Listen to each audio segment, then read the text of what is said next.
Ang nakabibinging tunog ng pagbagsak ng metal na tray sa sahig ang bumasag sa katahimikan ng kwarto. Gumulong ang mga tableta sa iba't ibang direksyon na parang mga mumunting bangkang nawalan ng sagwan sa gitna ng malinis at puting sahig ng ospital. Nakatayo lang si Araceli Santos. Nakatitig. Hindi kumukurap. Ang mga daliri niya, na ilang segundo lang ang nakalipas ay mahigpit na nakahawak sa tray, ay nanatiling nakaawang sa hangin, bahagyang nanginginig.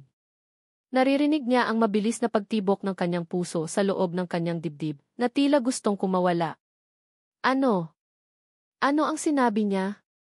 Sa kama, ang matandang lalaki sa room 302 ay nakatingin sa kanya. Walang bahid ng pagkagulat sa mukha nito. Sa halip, may isang mapanuksong ngiti sa mga labi nito, isang kislap sa mga matang nanunuri sa bawat pulgada ng kanyang pagkatao. Ilang oras pa lang ang nakalipas nang pumasok si Ara sa Jude Medical Center na puno ng sigla. Ang amoy ng antiseptic at bagong linis na sahig ay pamilyar na sa kanya. Ito ang amoy ng kanyang propesyon, ang amoy ng pag-asa at pag-aalaga. Good evening, Ara, bati ni Liza, ang nurse na papalitan niya sa shift. May hawak itong clipboard at halatang pagod na pagod. Swerte mo, isang pasyente lang ang heavy care sa area mo. Talaga? Sino? Tanong ni Ara habang inaayos ang kanyang gamit sa nurse station. Nag-atubili si Liza. Si Lolo Ben sa room 302. Napansin ni Ara ang pagbabago sa tono ng kaibigan. Bakit? Anong mayroon sa kanya? Sumimangot si Liza. Ang halimaw ng room 302. Iyan ang tawag namin sa kanya. Masungit. Reklamador. Lahat na. Good luck. Kakailanganin mo. Umiti lang si Ara. Trabaho lang, walang personalan. Ganyan talaga ang mga matatanda, kailangan lang ng mas mahabang pasensya. Sabihin mo yan pagkatapos ng shift mo, sabi ni Liza na may kasamang pag-iling bago tuluyang umalis. Basta, mag-ingat ka. Hindi pinansin ni Ara ang babala. Sanay na siya sa mga pasyenteng mahirap pakisamahan. Para sa kanya, bahagi iyon ng hamon. Ang pag-aalaga ay hindi lang tungkol sa pagbibigay ng gamot, ito ay tungkol sa pag-unawa sa sakit na hindi nakikita ng mata. Dala ang kanyang kumpiyansa, kinuha niya ang tray ng mga gamot para sa 8:00 ng gabi at tinungo ang room 302. Kumatok siya ng 3 beses bago pumasok. Good evening po, bati niya ng may ngiti. Ako po si Araceli Santos, ang inyo pong nurse for tonight. Ang silid ay bahagyang madilim, tanging ang ilaw mula sa bintana na tinatamaan ang kama ang nagbibigay liwanag. Ang amoy ng gamot ay mas matapang dito, may halong amoy ng kalumaan. Nakahiga sa kama ang isang payat na matandang lalaki, ang buhok ay halos puti na lahat, at ang balat ay kulubot.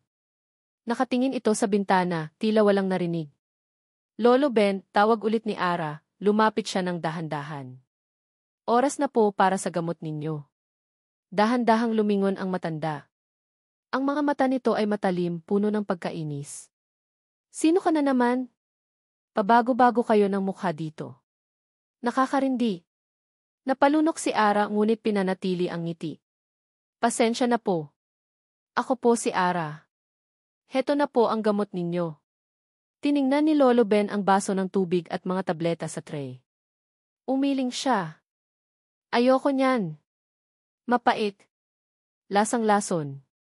Pero kailangan niyo po itong inumin, Lolo, mahinahong sabi ni Ara. Para po ito sa blood pressure ninyo. Bakit? Anong pakialam ninyo sa blood pressure ko? Malapit na rin naman akong mamatay, sagot nito, ang boses ay may bahid ng pait. Lahat dito pare-pareho. Ang pagkain, lasang karton. Ang unan, matigas. Ang mga nurse, walang ginawa kundi ngumiti ng peke. Naramdaman ni Ara ang unti-unting pag-init ng kanyang pisngi. Napatiim ang kanyang bagang, pero pinilit niyang kumalma. Pasensya, Ara. Mas mahabang pasensya.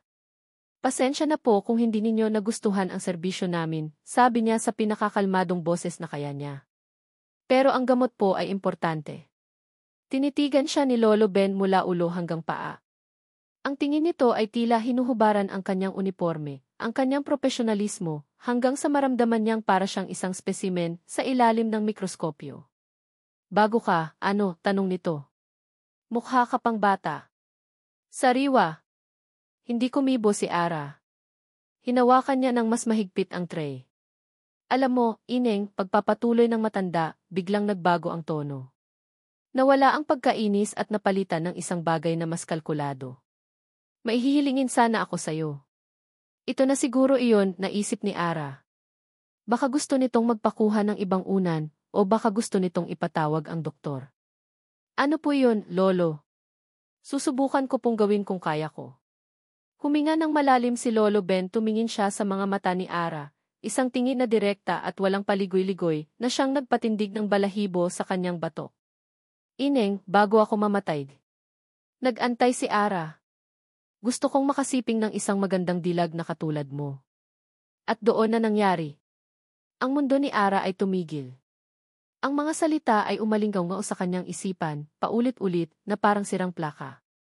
Gusto kong makasiping. Gusto kong makasiping. Gusto kong makasiping. Nawalan ng lakas ang kanyang mga kamay. At ang tray, kasama ang mga gamot at baso ng tubig, ay bumagsak. Crash! Ngayon, nakatayo pa rin siya roon, sa gitna ng kalat. Ang pagkabigla ay dahan-dahang napapalitan ng galit ng pagkasuklam. Paano nito nasabi iyon? Sa kanya. Isang yaya na naroon para alagaan siya. Nagsimulang mag-init ang kanyang mga mata. Gusto niyang sumigaw. Gusto niyang murahin ang matanda. Gusto niyang tumakbo palabas at huwag nang bumalik. Ngunit bago pa man siya makakilos, isang matigas at pamilyar na boses ang pumuno sa silid, galing sa pintuan. Santos, anong kaguluhan ito? Napalingon si Ara. Nakatayo roon si Head Nurse Reyes, ang kanyang mga braso ay nakapamiwang, at ang mukha ay singlamig ng yelo. Ang tingin nito ay nagpalipat-lipat mula sa nagkalat na gamot sa sahig, sa nanunuksong ngiti ni Lolo Ben, at sa wakas, sa nanginginig at namumutlang mukha ni Ara. Nakatayo si Ara na parang isang estatuang biglang tinubuan ng buhay sa gitna ng silid. Ang boses ni Head Nurse Reyes ay pumutol sa makapal na tensyon na parang isang matalim na kutsilyo. Hindi ka ba nakakarinig, Santos? Tinatanong kita, anong nangyayari dito? Ulit ni Ref Reyes, ang bawat salita ay may diin. Mabilis na umiling si Ara, pilit na ibinabalik ang sarili sa kasalukuyan. Ma'am. Sorry po. Ako po, nadulas po ang kamay ko.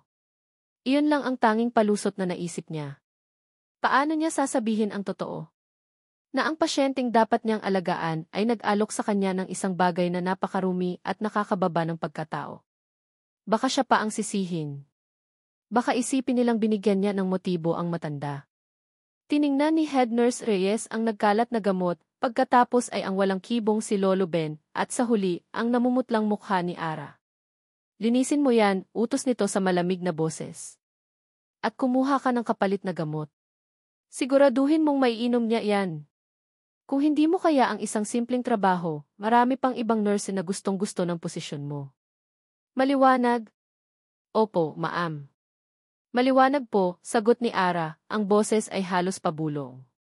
Yumuko siya, hindi makatingin ng diretso sa mata ng kanyang superior. Naramdaman niya ang matinding kahihiyan na gumapang sa kanyang buong katawan. Nang makaalis si Head Nurse Reyes, naiwan silang dalawa ni Lolo Ben sa katahimikan. Dahan-dahang pinulot ni Ara ang mga nagkalat na tableta at ang basag na baso. Hindi siya tumitingin sa direksyon ng matanda, ngunit ramdam niya ang mga mata nitong nakatutok sa bawat kilos niya.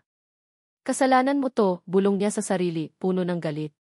Pagkatapos niyang maglinis at makakuha ng bagong gamot, na sa wakas ay ininom din ni Lolo Ben, nang walang imik, mabilis na lumabas ng kwarto si Ara. Kailangan niya ng hangin. Kailangan niyang makausap ang isang tao. Sa isang tahimik na sulok ng hallway, kinuha niya ang kanyang cellphone at tinawagan ang nag-iisang taong makakaintindi sa kanya. Hello? Ara? Napatawag ka?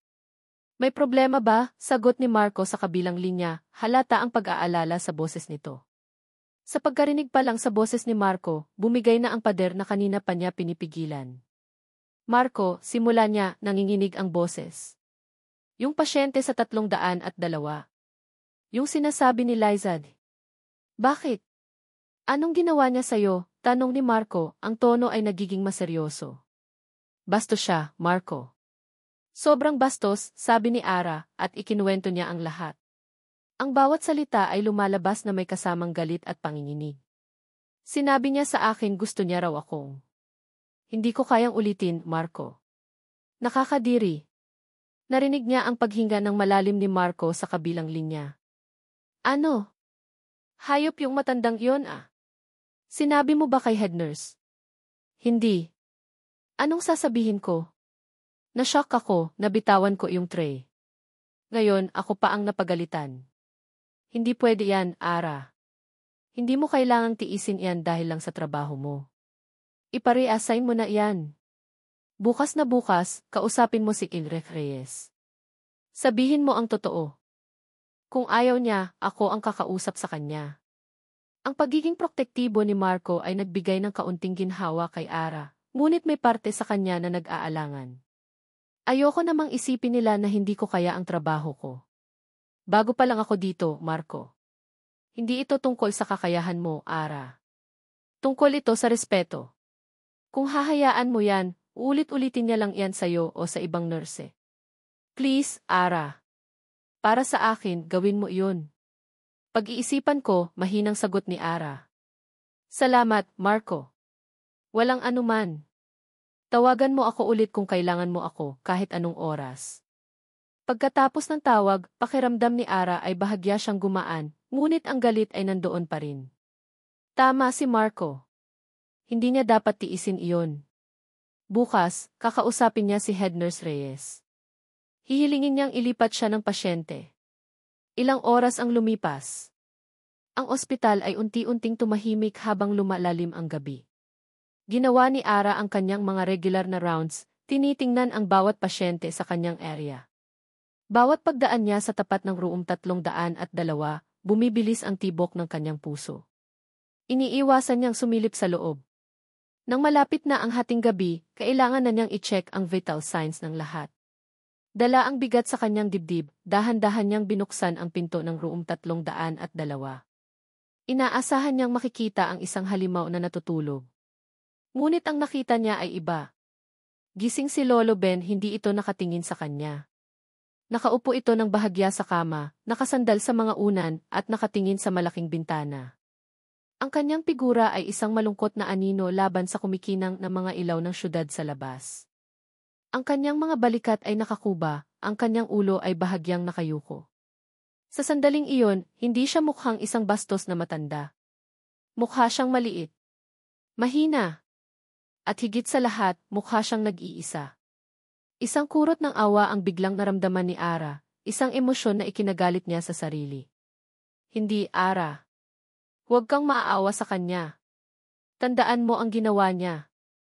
Ngunit habang tinititigan niya ang malungkot na anyo nito, hindi niya mapigilang isipin kung ano ang nasa likod ng mapait na pag-uugali nito. Dahan-dahan siyang lumapit, sinisikap na huwag gumawa ng anumang ingay. Ngunit tila naramdaman ng matanda ang kanyang presensya. Anong ginagawa mo dyan? Tanong ni Lolo Ben, hindi pa rin lumilingon. Ang boses nito ay mahina, walang bahid ng panunukso o galit. Pagod lang. Ay check ko lang po ang vital signs ninyo, sagot ni Ara sa propesyonal na tono, inilalabas ang kanyang gamit. Walang imik si Lolo Ben habang kinukuha ni Ara ang kanyang blood pressure at temperatura. Ang katahimikan ay mabigat, puno ng mga hindi sinasabing salita. Nang matapos si Ara, akma na siyang aalis ng bigla, isang tunog ang pumunit sa katahimikan. Isang tunog ng pag-ubo. Malakas. Sunod-sunod. Napalingon si Ara. Nakita niya si Lolo Ben na nahihirapang huminga, ang kanyang mukha ay namumula, ang mga kamay ay mahigpit na nakakapit sa kumot. Beep beep beep. Ang mabagal na tunog ng cardiac monitor ay biglang bumilis, nagiging isang tuloy-tuloy at nakakabahalang alarma. Beep beep beep beep beep. Nawala ang lahat ng galit at pag-aalinlangan ni Ara. Ang kanyang training bilang isang nurse ang agad na umiral. Lolo Ben, sigaw niya, sabay takbo pabalik sa tabi ng kama. Itinaas niya ang ulunan ng kama para matulungan itong huminga. Huminga po kayo ng malalim, Lolo. Tulungan niyo ako, utos niya habang kinakapa ang emergency button sa tabi ng kama. Ngunit bago pa niya ito mapindot, nagsimulang mag-iba ang kulay ng mukha ng matanda. Nagiging kulay abo ito. Walang oras para tumawag ng tulong. Siya lang ang naroon. Mabilis niyang sinuri ang daanan ng hininga nito. May plema. Kailangan niyang isuction iyon. Sa bilis ng kidlat, kinuha niya ang portable suction machine mula sa gilid, binuksan ito, at maingat ngunit mabilis na ipinasok ang tubo sa bibig ni Lolo Ben. Ang bawat segundo ay parang isang oras. Ang ingay ng makina at ng cardiac monitor ay umalinggaw sa maliit na silid. Ang pawis ay nagsimulang mamuo sa noo ni Ara. Pagkatapos ng ilang sandali na parang walang katapusan, nakuha niya ang bara. Huminga ng malalim si Lolo Ben, isang malakas at hirap na paghinga, na sinundan ng isa pa. Dahan-dahan, ang nakakaalarmang tunog ng monitor ay bumagal, bumabalik sa dati nitong mabagal at regular na ritmo. Ang kulay sa mukha ng matanda ay unti-unting bumabalik. Nakahinga ng maluwag si Ara, napasandal siya sa pader, naramdaman niya ang panginginig ng kanyang mga tuhod. Ngayon lang niya naramdaman ang pagod. Ngayon lang niya napagtanto kung gaano kalapit sa bingit ng kamatayan ang pasyente niya. Ang pasyenteng kinamumuhian niya ilang oras lang ang nakalipas. Nang makabawi ng lakas, inayos niya ang oxygen mask sa mukha ni Lolo Ben at siniguro na komportable ito. Tahimik lang ang matanda, nakapikit, ngunit alam ni Ara na gising ito. Ang kanyang dibdib ay marahang tumataas at bumababa. Nang matapos siyang magligpit, tumayo na si Ara para umalis. Kailangan niyang i-report ang insidente. Ngunit bago pa siya makahakbang palayo, naramdaman niya ang isang marahan, ngunit mahigpit na paghawak sa kanyang braso. Malamig. Butot balat. Nanginginig. Napahinto si Ara. Dahan-dahan siyang lumingon. Nakadilat na ang mga mata ni Lolo Ben, wala na ang talim at panunukso na nakita niya kanina. Sa halip, ang mga mata nito ay puno ng isang bagay na hindi pa niya nakikita dati, takot. Isang dalisay at hubad na takot. Tiningnan niya ang kamay nitong nakakapit sa kanyang uniforme. Ang parehong kamay na gusto niyang sampalin kanina ay ngayon parang kamay ng isang batang ayaw maiwan sa dilim. Isang boses na garalgal at halos hangin na lang ang lumabas sa bibig nito, sa ilalim ng oxygen mask. Salamat ni. Pagkatapos ay muling nagsalita ito, mas mahina, mas desperado. Huwag di. Napatingin si Ara sa mga mata nito. Huwag mo akong iwan. Nakatayo lang si Ara, hindi makagalaw. Ang galit na naramdaman niya kanina ay parang natunaw at tinangay ng alon ng takot at kalungkutan na nakikita niya ngayon sa mukha ng matanda. Sa isang iglap, ang halimao ng room 302 ay naglaho. Ang natira na lang ay si Benigno Cruz, isang matandang lalaki na muntik ng mamatay, at ngayon ay nagmamakaawang huwag siyang iwanang mag-isa sa gitna ng gabi. Ang mga salitang iyon, "Huwag mo akong iwan," ay nanatiling nakabitin sa hangin, mas mabigat pa kaysa sa katahimikan ng gabi. Hinawakan ni Ara ang nanginginig na kamay ni Lolo Ben, mainit ang balat nito dahil sa lagnat, ngunit ang paghawak nito ay tila nagielo sa takot. Hindi umalis si Ara. Nanatili siya sa tabi nito, tahimik na nakaupo sa isang silya, hanggang sa marinig niyang muli ang marahan at regular na paghilik ng matanda. Tanging ang ritmikong tunog ng mga makina ang kanyang kasama. Ang plano niyang kausapin si Head Nurse Reyes para magpa-reassign ay biglang naglaho sa kanyang isipan. Paano niya iiwan ang isang taong ganito kahina? Kinabukasan, ibang Lolo Ben ang kanyang dinatnan. Wala na ang masungit na tingin.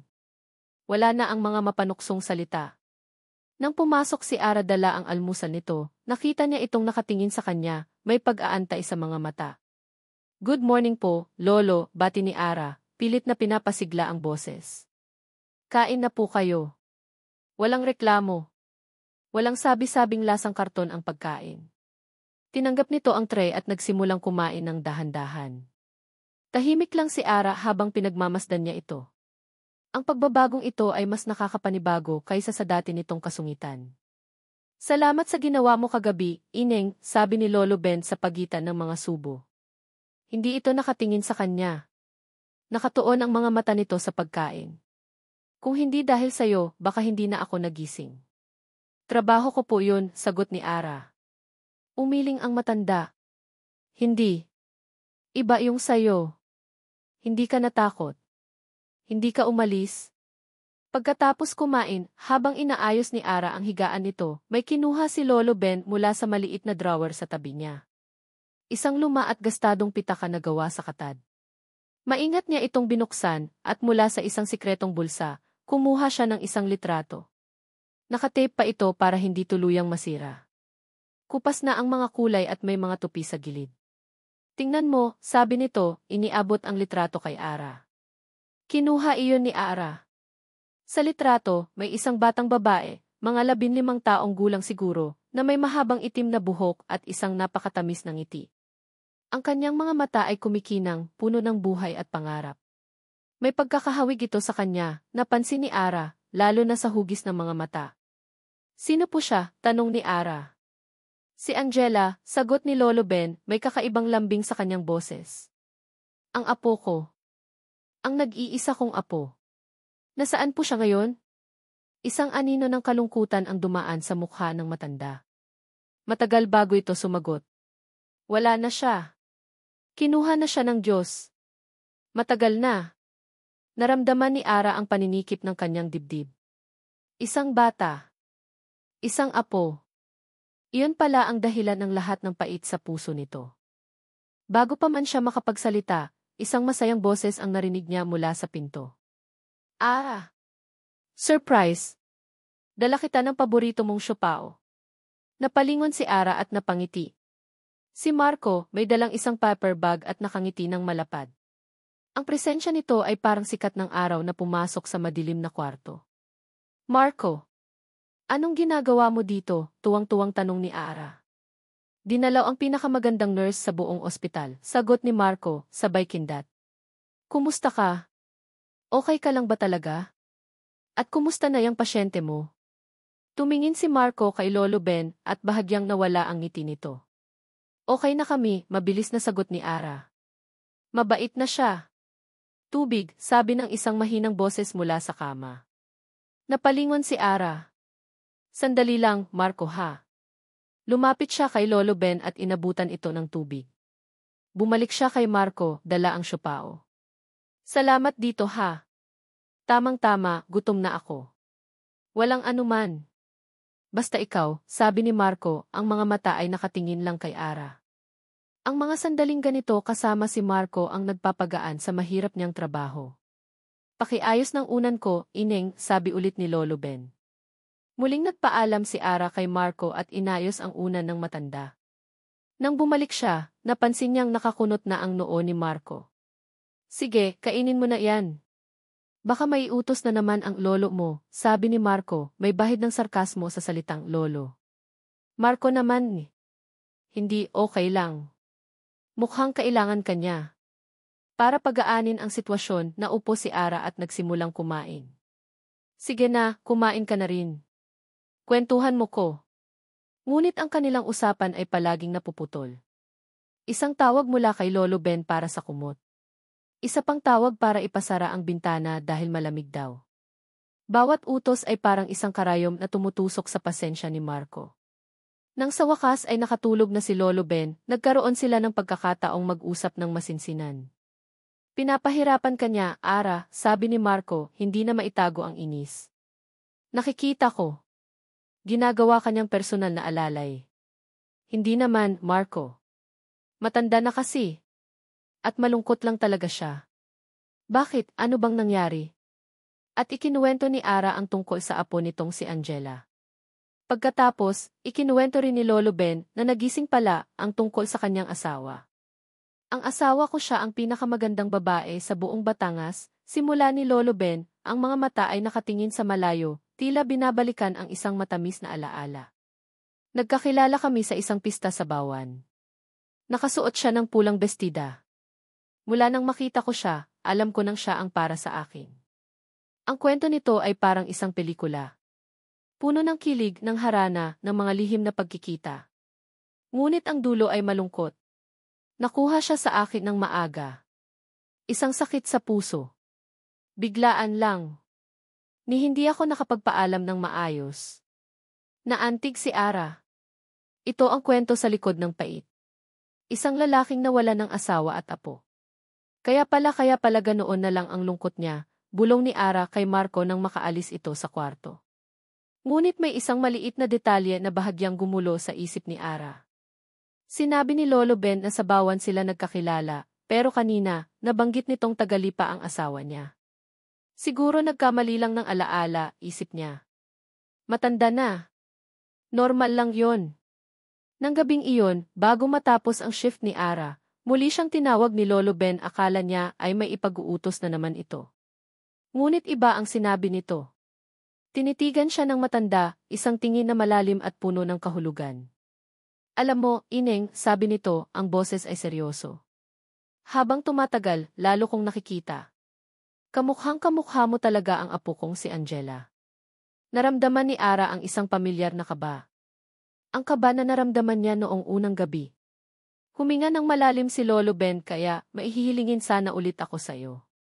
At bago ka mag-react, pakinggan mo muna ako. Ito ang tunay kong huling kahilingan. Mas importante pa kaysa sa buhay ko. Nanigas si Ara sa kanyang kinatatayuan. Ang mga salita ni Lolo Ben ay umikot sa kanyang isipan, naghahalo sa alaala ng bastos na hiling nito noong unang gabi. Humigpit ang pagkuyom ng kanyang mga kamay sa gilid ng kanyang uniforme. Inihanda niya ang sarili para sa panibagong pambabastos. Lolo Ben, kung ano man po yan. Simula niya, ang boses ay matigas at handang tumanggi. Pakiusap, Ineng. Pakinggan mo muna, putol ni Lolo Ben, ang boses ay puno ng pagsusumamo. Umubo ito ng bahagya, at nakita ni Ara ang hirap sa bawat paghinga nito. Alam kong nagkamali ako. Yung sinabi ko noong unang gabi isa iyong kalokohan. Isang katangahan ng isang matandang malapit ng mamatay. Tinitigan niya si Ara, at sa unang pagkakataon, nakita ni Ara ang hiya sa mga mata nito. Hindi ko alam kung paano hihingi ng tulong pagpapatuloy nito. Akala ko, kung magagalit ka, kung may gagawin kang kahit ano, kahit sigawan mo ako at least, may mararamdaman ako. May papansin sa akin. Pero mali ako. Nakasakit ako. At patawarin mo sana ako para doon. Natigilan si Ara. Ang pag-amin na iyon ay hindi niya inaasahan. Dahan-dahang lumuwag ang kanyang mga nakakuyom na kamao. Hindi ko kailangan ng kalaswaan, Ineng, sabi ni Lolo Ben, ang boses ay basag. Kailangan ko lang ng alaala. Isang malalim na buntong hininga ang pinakawalan nito bago sabihin ang mga salitang babago sa lahat. Gusto kong magpanggap ka na ikaw si Angela. Kahit isang araw lang. Para bang isang bombang sumabog sa loob ng silid, ngunit walang ingay. Ang tanging naririnig ni Ara ay ang mabilis na dagundong ng sarili niyang puso. Anong sabi niya? Magpanggap. Ko. Iyon lang ang salitang lumabas sa kanyang bibig. Parang awa mo na, Ara, sabi ng matanda, ginamit ang pangalan niya sa unang pagkakataon. Noong isang gabi, nang iligtas mo ako parang nakita ko siya. Ang apo ko. Namatay siya sa isang aksidente, 10 taon na ang nakalipas. Kaarawan niya noon. Papunta dapat kami sa Tagaytay para mag-celebrate. Pero nalate ako sa pagsundo na aksidente ang sinasakyan niyang bus. Kung dumating lang sana ako ng mas maagad. Naputol ang boses ni Lolo Ben, ang sakit sa kanyang mga mata ay napakalinaw, napakatotoo. Ang bigat ng 10 taong pagsisisi ay naroon, hubad sa kanyang harapan. Gusto ko lang maramdaman ulit kahit isang araw lang nakasama ko siya. Na may nag-aalaga sa aking apo. Na may tatawag sa aking lolo ng may pagmamahal. Pagkatapos noon, pwede na akong kunin ni Lord. Payapa na ako. Yun lang, Ara. Yun lang ang tunay kong huling kahilingan. Hindi makapagsalita si Ara. Ang kanyang utak ay nagtatalo. Sa isang banda, naroon ang kanyang tungkulin bilang nurse. Ang Code of Ethics. Bawal ito. Isang malinaw na paglabag sa professional boundaries. Ang pagpayag dito ay maaaring ikasira ng kanyang karera. Maaari siyang matanggalan ng lisensya. Ngunit sa kabilang banda nakikita niya ang isang taong naghihingalo. Isang kaluluwang nalulunod sa kalungkutan at pagsisisi. Isang lolo na nangungulila sa kanyang apo. Anong karapatan niyang ipagkait ang isang munting hiling na maaaring magbigay dito ng kapayapaan sa mga huling sandali ng buhay nito? Ang awa na naramdaman niya noong nakaraang gabi ay bumalik, mas matindi pa. Habang nag-iisip siya, dumaan si Head Nurse Reyes sa labas ng kwarto. Napahinto ito at sumilip sa loob ng salaming bintana ng pinto. Nakita nito si Ara na nakatayo sa tabi ni Lolo Ben, ang mukha ay puno ng pagkalito. Tinaasan siya nito ng kilay, isang tahimik na babala. Isang paalala kung nasaan siya at kung ano ang trabaho niya. Mabilis na nagpatuloy sa paglakad si A.F. Reyes, ngunit ang tingin nito ay naiwan, nakatatak sa isip ni Ara. Mali ito, Ara. Alam mong mali ito.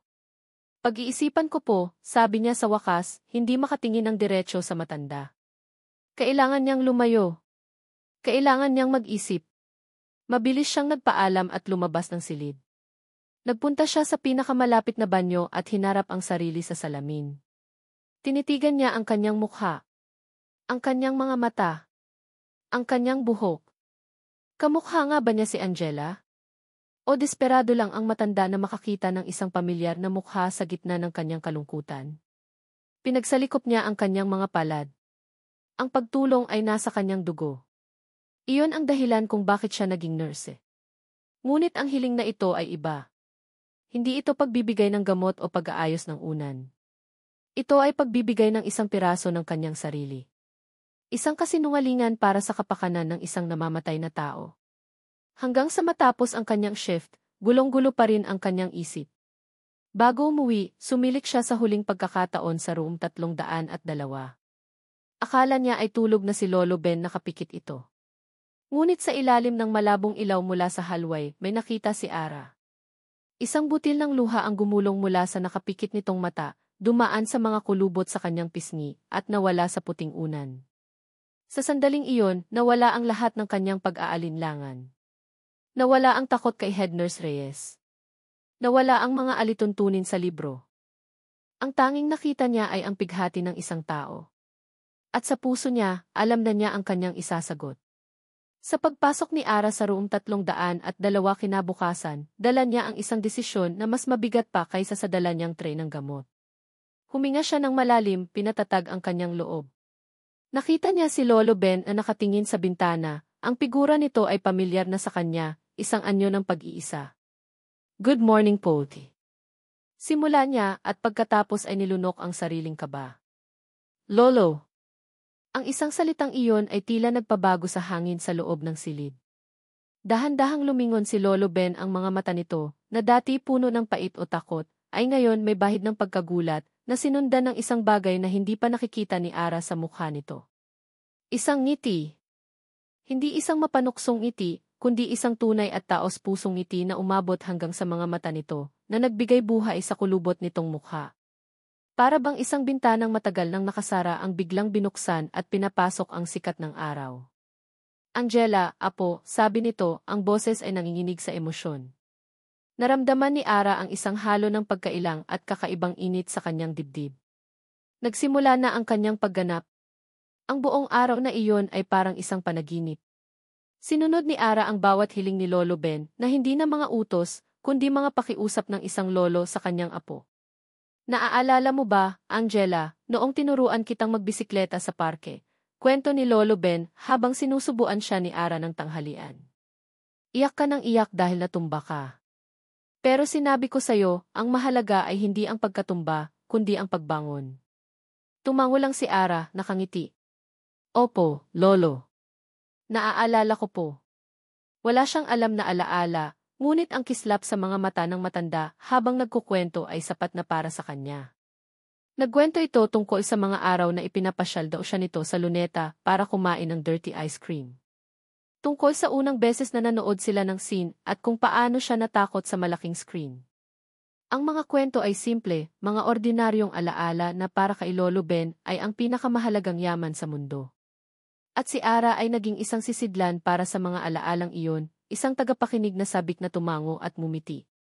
Sa hapon, habang nag-aayos si Ara ng mga gamit sa silid, nakita niya ang isang manipis na libro sa ibabaw ng mesa ni Lolo Ben, isang libro ng mga kwentong pambata. Gusto niyo po bang basahan ko kayo, alok ni Ara. Tumango si Lolo Ben na parang isang sabik na bata. Paborito mo iyan dati. Ang Munting Prinsipe. Naupo si Ara sa silya sa tabi ng kama at nagsimulang magbasa. Ang kanyang boses ay malumanay at kalmado habang binibigkas niya ang mga salita tungkol sa isang piloto, isang rosas, at isang munting prinsipe mula sa ibang planeta. Habang nagbabasa, naramdaman niyang bumibigat ang mga talukap ng mata ni Lolo Ben na papikit ito, Ngunit may ngiti pa rin sa kanyang mga labi. Maya-maya, naramdaman ni Ara ang kamay nito na hinahanap ang kamay niya. Hinawakan nito ang kanyang kamay, mahigpit, na parang isang komportabling kumot. Ipinagpatuloy ni Ara ang pagbabasa sa mas mahinang boses, hanggang sa marinig niya ang marahan at payapang paghinga. Nang matanda, nakatulog na ito, ang mukha ay mas payapa kaysa kailanman, habang ang kamay nito ay nakahawak pa rin sa kanya. Hindi binitiwan ni Ara ang kamay nito. Hinayaan niya lang. Sa sandaling iyon, hindi siya si Nurse Santos at hindi ito si Eve Cruz. Sila ay isang lolo at isang apo na nagbabahagi ng isang tahimik na sandali ng kapayapaan. Ang pakiramdam ay kakaiba, isang halo ng pagiging totoo at pagkukunwari, ng init at ng takot na baka may makakita sa kanila. At mayroon niyang nakakita. Sa labas ng bahagyang nakaawang na pinto, nakatayo si Marco. Dumating siya para sorpresahin ulit si Ara, dala ang paborito nitong merienda. Ngunit natigilan siya sa kanyang nakita. Ang nakita niya ay si Ara, nakaupo ng napakalapit sa kama ng matanda, hawak ang kamay nito, na may ekspresyon sa mukha na hindi pa niya nakikita dati, isang malalim na pag-aalaga na higit pa sa propesyonal na tungkulin. Ang eksena ay mukhang napaka-pribado, napaka-intimate. Naramdaman ni Marco ang isang kurot ng selos na mabilis na naging pagkadismaya. Ano ito? Tanong niya sa sarili. Sabi niya bastos ang matandang yan. Sabi niya natatakot siya. Pero ano itong nakikita ko? Para sa kanya, ang eksena ay isang kumpirmasyon ng kanyang mga pangamba. Si Ara ay masyadong mabait, masyadong madaling mauto. At ang matandang iyon ay isang tuso at mapagmanipulang tao na ginagamit ang kahinaan ni Ara. Hindi na niya kayang tingnan pa. Dahan-dahan siyang tumalikod, ang paper bag na dala niya ay biglang bumigat sa kanyang kamay. Hindi niya namalayan na nakuyom na pala niya ito ng mahigpit. Bawat hakbang niya palayo sa room 302 ay isang hakbang palayo sa pag-unawa sa kung ano ang nangyayari kay Ara. Hindi niya nakita ang paglingon ni Ara. Hindi niya narinig ang sarili niyang pangalan na muntik nang tawagin ito. Ang tanging naiwan sa isip ni Marco ay ang imahe ng kanilang magkahawak na kamay, isang imahe na nagtanim ng duda